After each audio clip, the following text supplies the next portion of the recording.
If I would've known that you wouldn't be here anymore, I would've made the moments last a little longer. Good evening. Today, our fellow citizens, our way of life, our very freedom came under attack in a series of deliberate and deadly terrorist acts.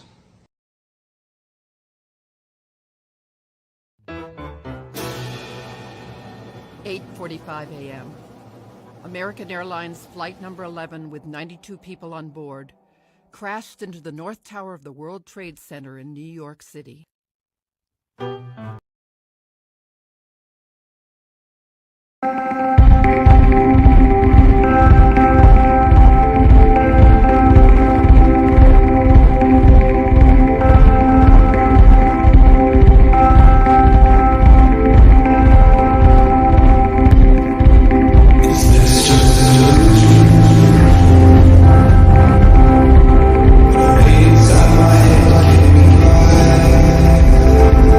Yeah.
I remember where I was on that warm, clear Tuesday morning of September 11th, 2001. I will never forget. I will remember like it was yesterday. Where were you? On this day, many years ago, 246 people went to sleep in preparation for their morning flights. 2,606 people went to sleep in preparation for work in the morning. 343 firefighters went to sleep in preparation for their morning shift. 60 police officers went to sleep in preparation for their morning patrol. 8 paramedics went to sleep in preparation for their morning shift. None of them saw past 10 a.m. September 11th, 2001. In one single moment, life may never be the same. As you live and enjoy the breaths you today and tonight before you go to sleep in preparation for your life tomorrow, kiss the ones you love, snuggle those children a little tighter, and never take 1 second of your life for granted. We're praying for the families of those who lost a loved one on this day in this time period many years ago. Never forget. United we stood on September 11th. On a footnote, folks, there's a lot of you that weren't born during this time, and you just don't quite understand. It'd be like asking someone who lived through Pearl Harbor to forget about Pearl Harbor. For many of us in our ages, September 11th was our Pearl Harbor, and it will feel for the rest of our lives like it was yesterday. So please take note of that when you talk to others and say, why do you care about September 11th so much? Let's worry about other things. Because it mattered. It mattered, folks. And it still does. The world's not going to change overnight. We're going to keep spinning, no matter what tragedy we go through. But there's some key points in our history that we cannot forget. And September 11th will always go down as a time we will never forget. God bless everybody. This shot showing you lower Manhattan, and everything is actually in pretty good shape now as we work into clear. This is the news leader, ABC 7 Eyewitness News. That's the news for now. Thanks so much for watching. Have a good morning, everyone. I'm Diana Williams. And I'm Bill Ritter. Nightline is up next, and Eyewitness News returns in just a few hours at 5 a.m. with live election coverage from the polls. For all of us here, Sam, Scott, and Denver, the entire team, have a great morning. See you tomorrow. For today.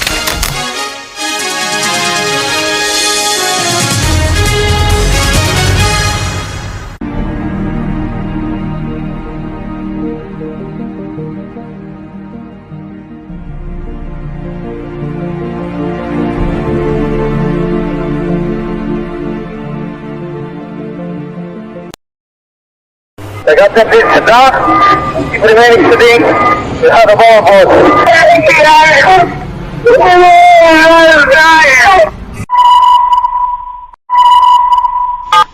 Tuesday, 9:47 a.m. Hi, baby.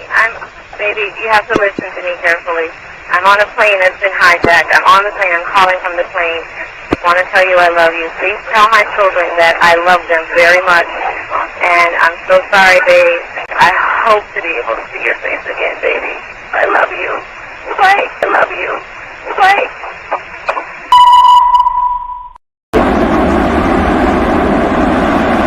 New type of war. good it is.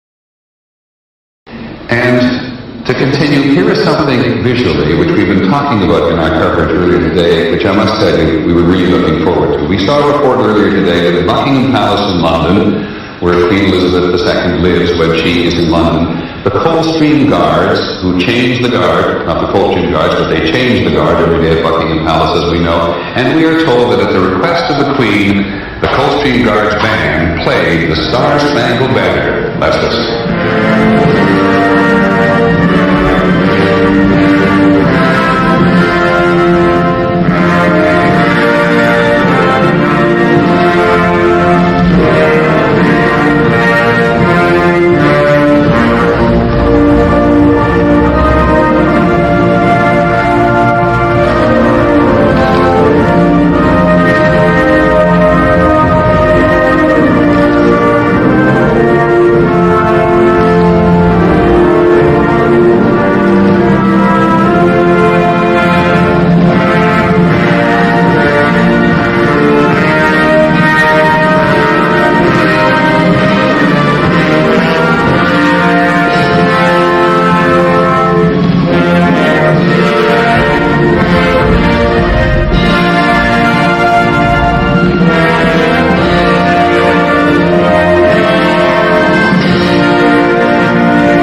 sound, and then there was a pause for about a split second, and then there was like a scream or two, and then everyone just ran. Everybody. There was mass chaos. The smoke, the black smoke and fire. Hijacked, and there are indications that it may have been a Boeing 767 out of Boston.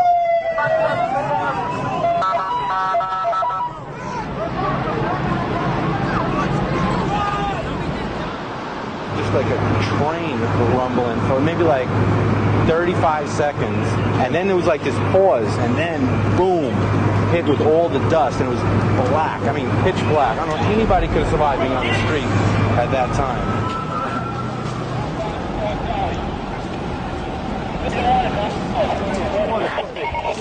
Right there.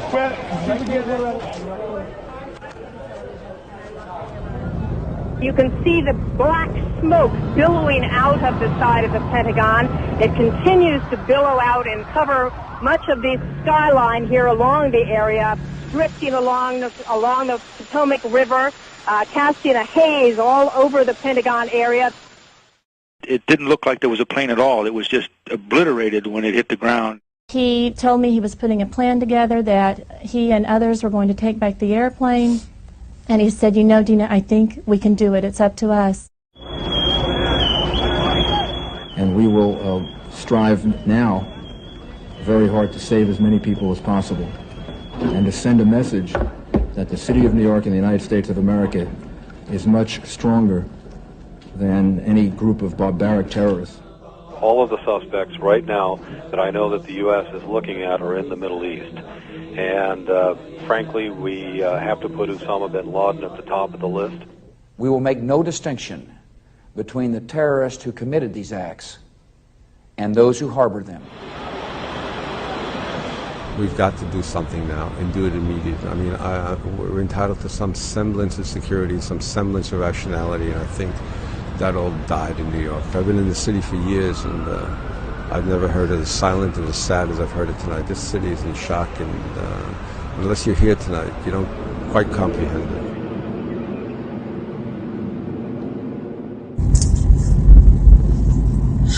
Where were you on 9/11? Well, I know I was sitting there waking up and being woke up by, hey, a plane just flew into a building. And I'm sitting there arguing, well, maybe it's an accident. I don't know. You know, who knows? And then that second plane flew in, and we were freaking out. We were thinking about we were going to pack, we were going to get on the road. I remember calling my parents who were in Florida. Turned out they had went to the casino, of course. Trying to call them frantically, trying to call them. We didn't have cell phones and things like that. As much, you know, back then. I know it's 2001, but we didn't have them like we have now. Couldn't get in touch with them at all. That's kind of the reason why I didn't go. And we watched on TV as they were taking down planes. They took down that plane going toward the White House. They won't tell you that, but it didn't crash. They took it down. And what I was saying is the airplanes falling into the building weren't just the only things. I don't think the government was involved, but I think there was more to it than meets the eye. I think that internally there were bombs that were set off. They were smarter than the government wants to let on. They sat down, they detonated, and that's why they call it 9/11. But people died. Could you imagine the amount of videos and things we had? If we had Twitter and things that we have nowadays, 9/11 happened, how much video we would have had, how much even more closer, or at least the opportunity where people could have said their goodbyes on camera. But 9/11 people, millennials, nowadays, they do not understand. Scott on the radio talked about it. They don't understand what happened. That's why there's so many youth that just don't understand. They've actually lived through a period of peace, and they think that Obama brought them that peace, or the tail end of W. No. We're just lucky that nothing other than, you know, the Boston bombing or some other things have nothing major like 9/11's happened since then. Because we have to put those measures into order, we've had to put years of measures in airplanes, and things we have to get used to because of terrorism. Now, I tell you what, I remember the days after 9/11. The amount of patriotism in America we never going to see ever again. It was like 4th of July for months. People had American flags everywhere. We weren't Republicans. We weren't Democrats.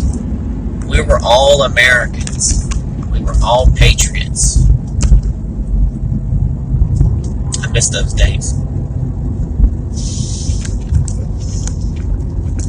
So God bless everybody. God bless the souls who lost on 9/11. And hope everybody's safe. God bless America. I'll talk to you later.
Tragic alert for you right now.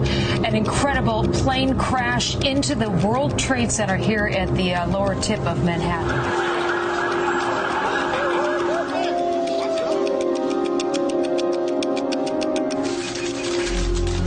It was then White House Chief of Staff Andy Card who whispered the news into President Bush's ear. It would be America's darkest day, now 20 years ago. Today we've had a national tragedy. 2 airplanes have crashed into the World Trade Center in an apparent terrorist attack on our country. The South Tower of the World Trade Center collapsing. The North Tower falling 29 minutes later. In Washington, the center of American leadership, the Pentagon targeted, and another hijacked plane. Flight 93 crashing in Shanksville, Pennsylvania. On Wall Street, the explosion of the first building to come down was being felt in real time. I just came back from outside, and I am covered with soot. Basically, I was outside when that third explosion occurred. The whole area turned pitch black when that third explosion happened. I don't know if you could see my jacket and my shoes, but I'm completely covered in white smoke. Freedom itself was attacked this morning by a faceless coward, and freedom will be defended. I'm standing in the very place that I reported from 20 years ago after the attacks. And what was most important for me that day was to communicate to the world that everyone was accounted for here at the New York Stock Exchange. It was a real team effort. Former New York Stock Exchange President Dick Grasso, one of the many unsung heroes that day. We had 3 floors in that building during the 1993 bombing. And sadly, we got the same message, and my folks were trapped for 6 hours in the building. You knew not to follow the same guidance. I said to David, get them out now. I don't care what they're saying.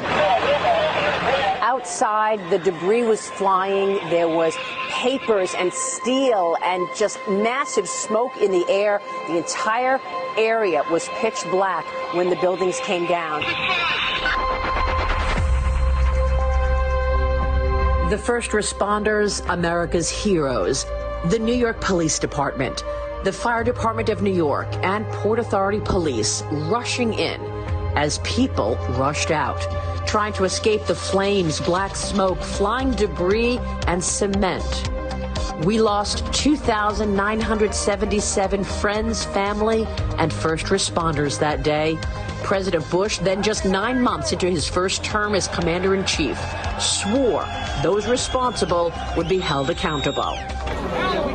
I want you all to know that America today is on bended knee in prayer for the people whose lives were lost here, for the workers who work here, for the families who mourn. This nation stands with the good people of New York City and New Jersey and Connecticut as we mourn the loss of thousands of our citizens. I can hear you.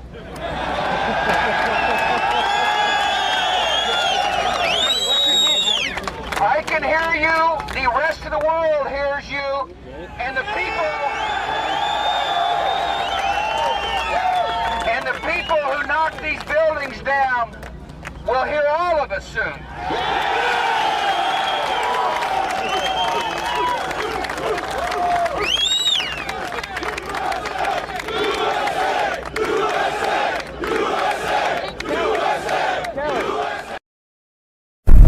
If we look to the answer as to why for so many years we achieved so much, prospered as no other people on earth, it was because here in this land we unleashed the energy and individual genius of man to a greater extent than has ever been done before.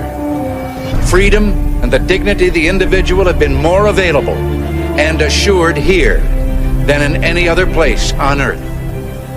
The price for this freedom at times has been high, but we have never been unwilling to pay that price.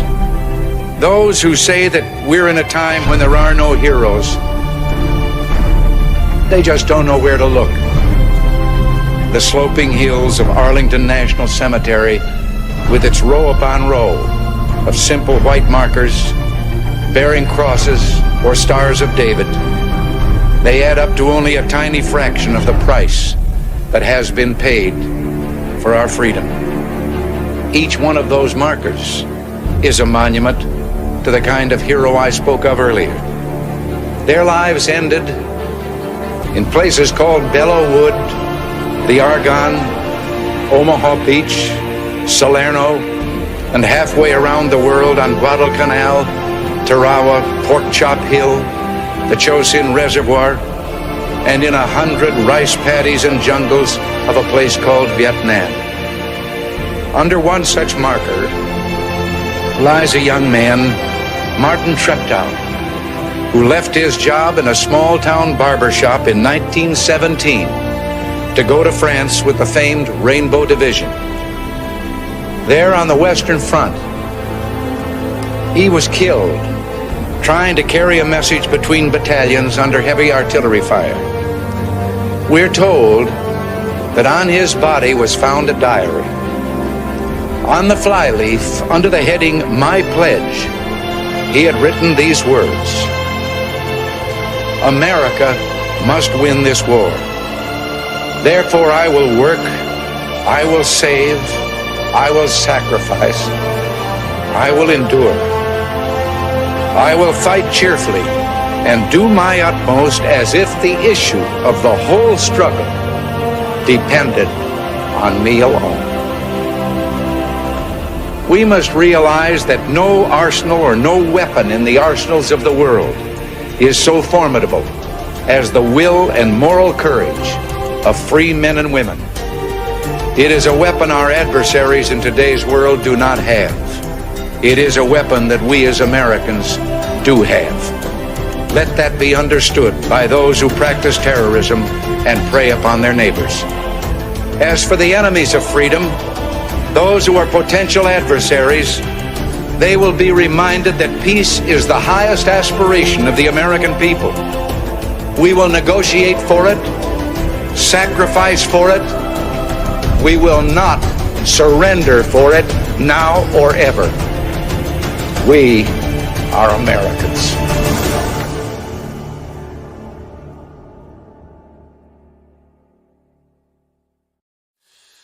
Oh, say, can you see by the dawn's early light, horse so proudly we hailed at the twilight's last gleaming, whose broad stripes and bright stars through perilous fights. Oh, the ramparts we watched were so gallantly streaming, held its red glare, the bursting in air gave proof through the night that our flag was still there. Oh, say does that star-spangled banner yet wave o'er the land of the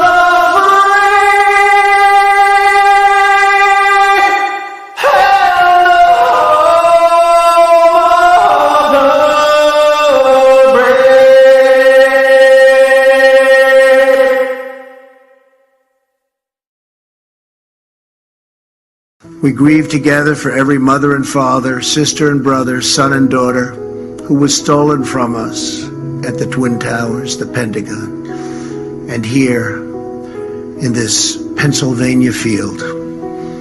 We honor their sacrifice by pledging to never flinch in the face of evil and to do whatever it takes to keep America safe. In the wake of the September 11th attacks, courageous Americans raced into smoke, fire, and debris in Lower Manhattan, the Pentagon, and a field in Shanksville, Pennsylvania. The whole world witnessed the might and resilience of our nation in the extraordinary men and women of the New York Fire Department and the New York Police Department. Earlier this year, we fully reauthorized the Victims' Compensation Fund to the tune of billions and billions of dollars. When the World Trade Center came down, I saw something that no place on earth could have handled more beautifully, more humanely than New York. And the cleanup started the next day, and it was the most horrific cleanup probably in the history of doing this and in construction. I was down there, and I've never seen anything like it. I've seen two huge 110-story buildings that are reduced to rubble, thousands and thousands of lives. I just got to see something that I've never seen before. I have hundreds of men inside working right now, and we're bringing down another 125 in a little while, and they've never done work like this before. We come here in the knowledge that we cannot erase the pain or reverse the evil of that dark and wretched day. But we offer you all that we have, our unwavering loyalty, our undying devotion, and our eternal pledge that your loved ones will never, ever be forgotten.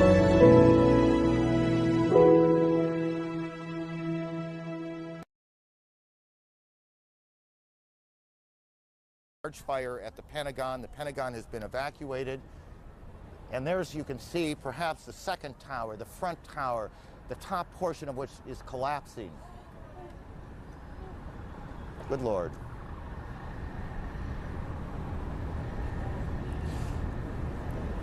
There are no words.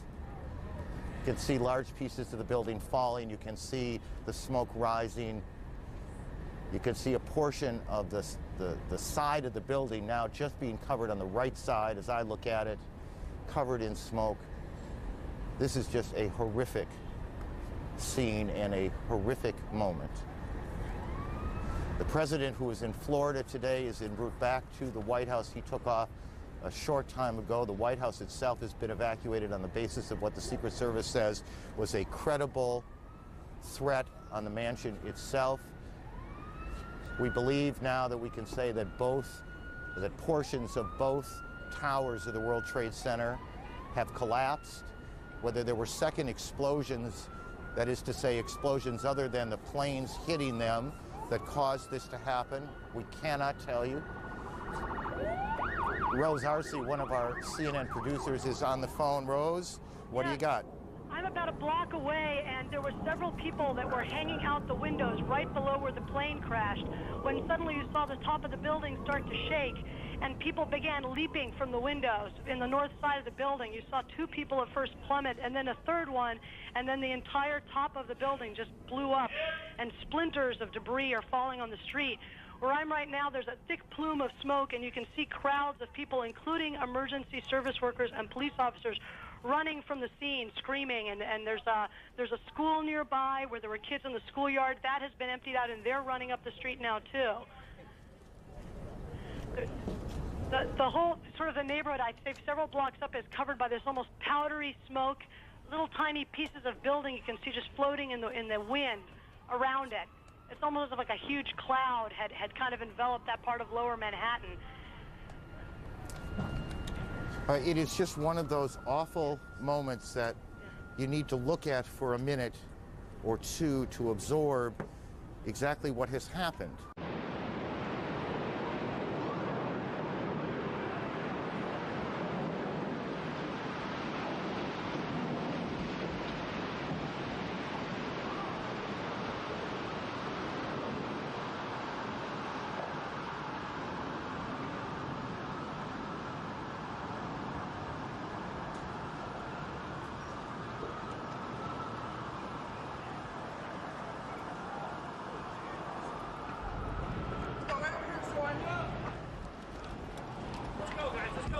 Right here. Stay right here. Let's go. Here it comes. Move it now. Let's go.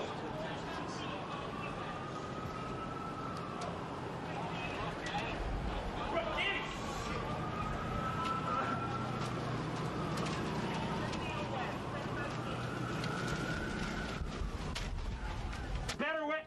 It's better where? Better in there. Okay. Are you okay? Go ahead in. Go ahead in. Are you okay? Okay. Okay. Is everyone okay?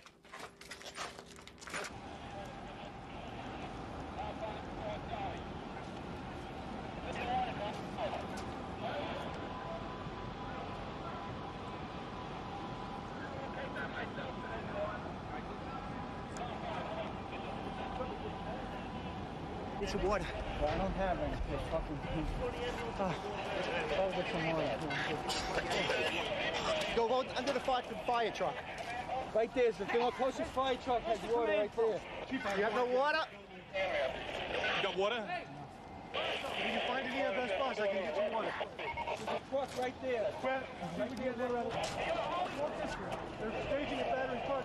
You get there. I'm sure they'll stage it over here too. Hey, let me water. Give us to the fire. Come on, hey! Hey! There's gonna be explosions. Don't let it panic you. Do not hit anybody as you drive. Do we have any,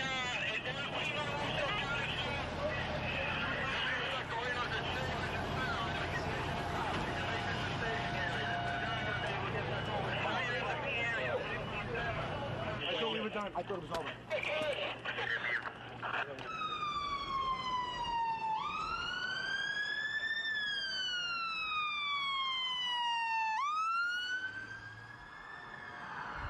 Just received word that a plane apparently has crashed into the tower. Something relatively devastating happening this morning there. That there is more and more fire and smoke. Another plane has hit Tower 2. Horrific scene here. There's debris flying through the air. Directly in the middle of one of the World Trade Center towers. Both towers of the World Trade Center have been hit.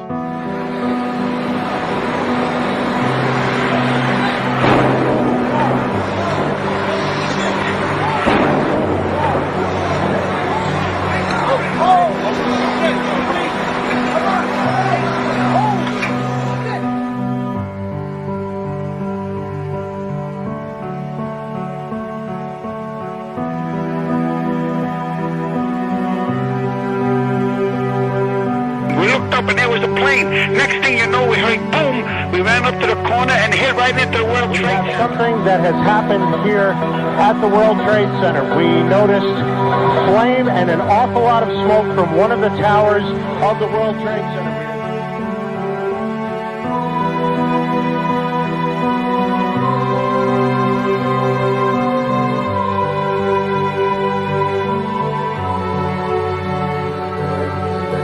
Some sort of explosion. We don't fully know the details. There is one report, as of yet unconfirmed, that a plane has hit the World Trade Center. Uncertainty right now as to what is happening. You can see there are choppers. I believe that could be a police helicopter that is. Oh, wow! We just saw. Oh my goodness! Another live picture right now. Oh my goodness! Of what I believe was a plane that just hit another plane. It does not appear that there's any kind of an effort up there yet. Now remember, oh my God. That looks like a second plane. Has just I did not see a plane go in. That just exploded. We just saw another plane coming in from the side.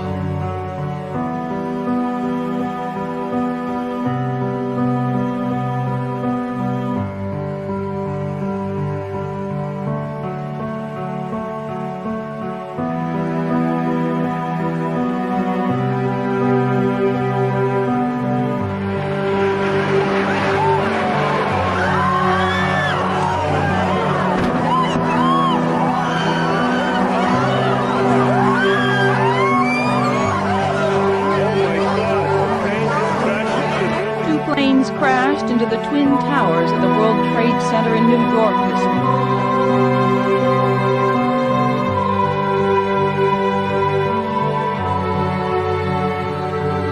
Everywhere, people are jumping out the windows.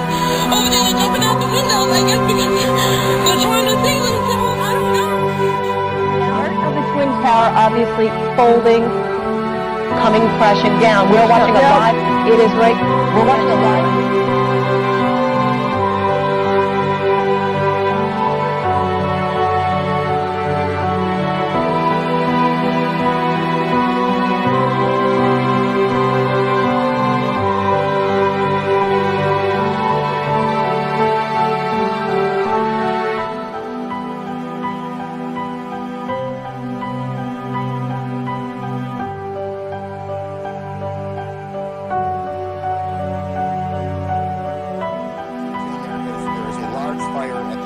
The Pentagon has been evacuated. And there, as you can see, perhaps the second tower, the front tower, the top portion of which is collapsing.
Each of us will remember what happened that day and to whom it happened.